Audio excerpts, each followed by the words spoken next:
انداز دیکھیے، ارشاد فرمایا والعصر، رب فرماتا ہے مجھے زمانے کی قسم، اللہ کو بھی قسم اٹھانے کی ضرورت ہے، مالک کریم کو بھی کیا حاجت ہے کہ وہ قسم اٹھائے، لیکن تاکید کر کے بات ذہن میں اتارنے کے لیے۔ انسان کا مزاج ہوتا ہے نا، جس بات پہ قسم اٹھائی جائے اس کو انسان سمجھتا ہے زیادہ پکی ہے، تو طبع انسانی کے مطابق بات کی، فرمایا والعصر، زمانے کی قسم ہو۔ انسان کو پیدا کرنے والا رب قسم اٹھا کے انسان کی ایک بات کرتا ہے، والعصر، مجھے قسم ہو زمانے کی، ان الانسان لفی خسر، انسان کو پیدا کرنے والا رب فرماتا ہے بے شک انسان خسارے میں، گھاٹے میں، نقصان میں۔ لوگ اس کو کہہ رہے ہیں بڑا سیٹ ہے، لوگ کہہ رہے ہیں بڑا کامیاب، یہ بھی کہہ رہے ہیں اللہ کا بڑا شکر ہے،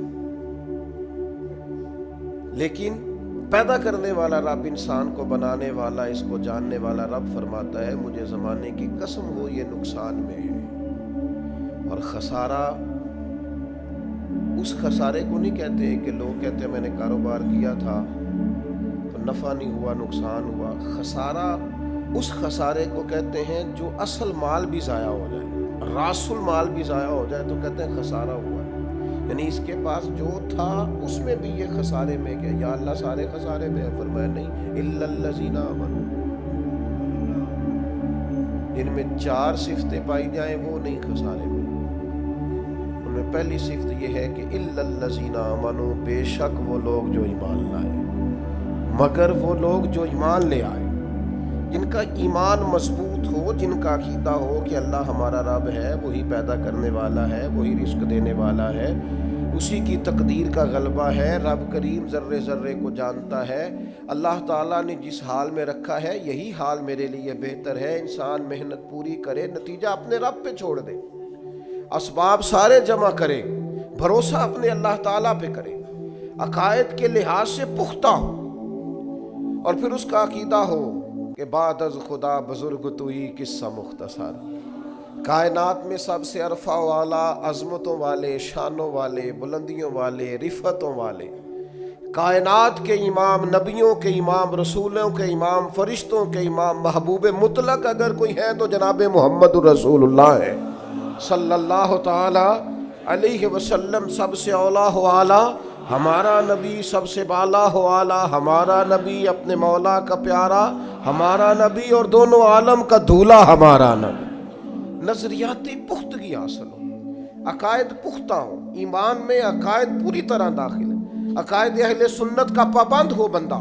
پھر ایک اور بنیادی عقیدہ ہے، اسی ضمن میں سارے عقائد آ جاتے ہیں، فرشتوں پر بھی ایمان ہو، اللہ کے تمام انبیاء پر ایمان ہو، اچھی بری تقدیر پر ایمان ہو، لیکن ایک بنیادی عقیدہ جس کو عقیدہ آخرت کہا جاتا ہے، اس پر انسان کا ایمان ہونا بڑا ہی ضروری ہے۔ اگر آخرت پر ایمان کمزور ہو جائے تو دنیا میں جتنے بھی عمل ہم کرتے ہیں یہ سارے کمزور ہو جائیں۔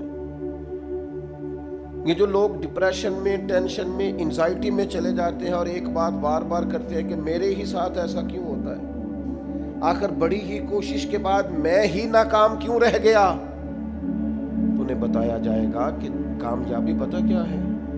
لا یستوی اصحاب النار و اصحاب الجنہ، اصحاب الجنت هم الفائزون، جنتی اور جہنمی برابر نہیں ہے، کامیاب وہ ہیں جنہیں اللہ تعالیٰ نے اصحاب جنت بنایا ہے۔ جو جنتی ہیں وہ کامیاب ہیں، جس کو اپنی آخرت کے تعلق سے اللہ تعالیٰ نے فکر سلیم دی ہے، راہ ہدایت دی ہے، اعمال حسنہ پر استقامت دی، اور وہ سمجھتا ہے کہ میں محنت اپنی آخرت کو ٹھیک کرنے کے لیے کر رہا ہوں، جد و جہد میری اپنی قبر کے لیے، حشر کے لیے، آخرت کے لیے۔ آخرت پر جس بندے کی توجہ ہے وہ بندہ کامیاب۔ اس لیے دنیا میں اگر دنیاوی طور پر کوئی ناکامی آ بھی جائے تو کوئی اتنی بڑی ناکامی نہیں ہے، اس لیے کہ اصل کامیابی آخرت کی کامیابی۔